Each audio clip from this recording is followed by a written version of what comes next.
ఆచార్యదేవ ఏమంటివి జాతి నెపమున సూత సుతుల కింద నిలువ అర్హత లేదందువా? ఎంత మాట! ఇది ఛాత్ర పరీక్ష గాని క్షత్రియ పరీక్ష కాదే. కాకూడదు. ఇది కుల పరీక్షయే ఎందువా? నీ తండ్రి భరద్వాజుని జననమెట్టిది. అతి జుగుప్సాకరమైన నీ సంభవం ఎట్టిది. మట్టి కుండలో పుట్టితివి కదా. నీది ఏ కులము? ఇంత ఏల అస్మత్ పితామహుడు గురుకుల వృద్ధుడైన ఈ శాంతనవుడు శివసముద్రుల భార్యవు గంగా గర్భమున జనించలేదా? ఈయనదే కులము. నాతో చెప్పించువేమయ్యా?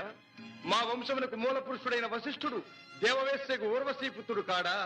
అతడు పంచమజాతి కన్య అయిన అరుంధతి ఎందు శక్తిని, ఆ శక్తి చండాలాంగన ఎందు పరాశరుని, ఆ పరాశరుడు పల్లెపొడిచైన మత్స్యగంధి ఎందు మా తాత వ్యాసుని, ఆ వ్యాసుడు విధవరాండ్రైన మా పితామహి అంబికతో మా తండ్రిని, పితామహి అంబాలికతో మా పిరతండ్రి పాండురాజును, మా ఇంటి దాసితో ధర్మ నిర్మాణ చనుడని మీచే కీర్తించబడుతున్న ఈ విదురదేవుని కనలేదా?